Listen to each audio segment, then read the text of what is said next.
குருவே துணை. நம்ம வாடிக்கையாளர்கள் அனைவருக்கும் வணக்கம்.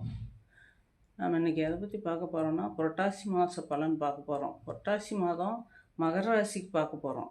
இன்றைக்கி புரட்டாசி மாதம் மகர ராசிக்கெல்லாம் எப்படி இருக்குது அப்படின்னா, ராசி அதிபதியாக வரவர் சனி பகவான். சனி பகவான் 3ஆம் இடத்துல வக்ரம் அடைஞ்சிருக்குது.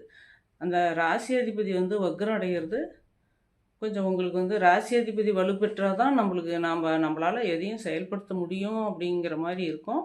அது அந்த ராசி அதிபதியை வக்ர நிலையில் இருக்கும்போது கொஞ்சம் நம்மளுக்கு இந்த மாதத்தில் சுணக்கமாக இருக்கும். எதுவும் ஒரு சிறு தொழில் பெருதொழில் எல்லாமே கொஞ்சம் குறைபாடான லாபத்தில் இருக்கும். ஏன்னா ராசி அதிபதி வக்ரம் அடையக்கூடாது. மற்ற கிரகங்கள் எல்லாம் நல்லா இருக்காங்க. நல்லா இருக்கிறதுனால இதனுடைய தாக்கத்தை குறைக்கிறதுக்கு வாய்ப்பு வரும். குரு பகவான் உங்களுடைய 6ஆம் இடத்துல இருந்துக்கிட்டு உங்களுடைய 2ஆம் இடத்தை பார்க்குறாரு, தனஸ்தானத்தை பார்க்குறாரு.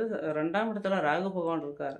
அதனால் உங்களுக்கு அந்த 2ஆம் இடத்தினுடைய பலன் இருந்துக்கிட்டே இருக்கும். ஏன்னா குடும்பஸ்தானம், வாக்குஸ்தானம், தனஸ்தானம், பணங்காசு இதெல்லாம் இந்த குரு பார்க்கறதுனால அதெல்லாம் குறைவில்லாமல் இருக்கும் உங்களுக்கு. அதே மாதிரி 8ஆம் இடத்துல சுக்கிரனும் கேதுவும் உட்காந்துருக்காங்க.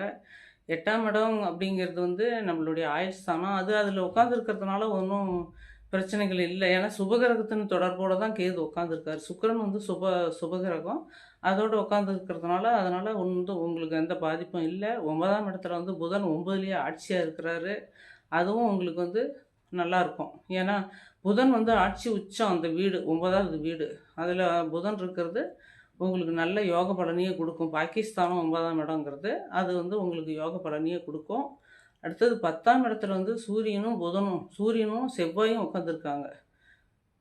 சூரியன் செவ்வாயும் நட்பு கிரகங்கள் தான். அது 10ஆம் இடத்துல உட்காந்துக்கிறது உங்களுக்கு நல்ல தொழில் ஸ்தானம். அது 10ஆம் இடம் அது உங்களுக்கு நல்ல யோகத்தை கொடுக்கும். ஏன்னா சூரியன் அரசு கிரகம். நீங்கள் அரசு வேலையில் இருந்தாலும் அதுலேருந்து ஏதாவது உங்களுக்கு பெருத்த லாபம், அதாவது பதவி உயர்வு கிடச்சி உங்களுக்கு சம்பளம் அதிகமாக வரத்துக்கு உண்டான வாய்ப்பு கொடுக்கும் இந்த புரட்டாசி மாதம். அதே சிறுதொழில் பெருதொழில் செஞ்சிங்கனாலும் அது தொழில் ஸ்தானத்தில் சூரியனும் செவ்வாயும் அரச கிரகங்கிறதுனால அரசாங்க உதவி கிடைக்கும். ஏதாவது அரசாங்கத்தில் லோன் போட்டோ, ஏதாவது ஒரு வீடு மனை கட்டுறதோ, மற்றபடி ஏதாவது அரசாங்க உதவிகள் ஏதாவது நீங்கள் எதிர்பார்த்து நீங்கள் இதுக்கு முன்னே பதிவு பண்ணியிருந்தீங்கன்னா அதெல்லாம் உங்களுக்கு கிடைக்கும்.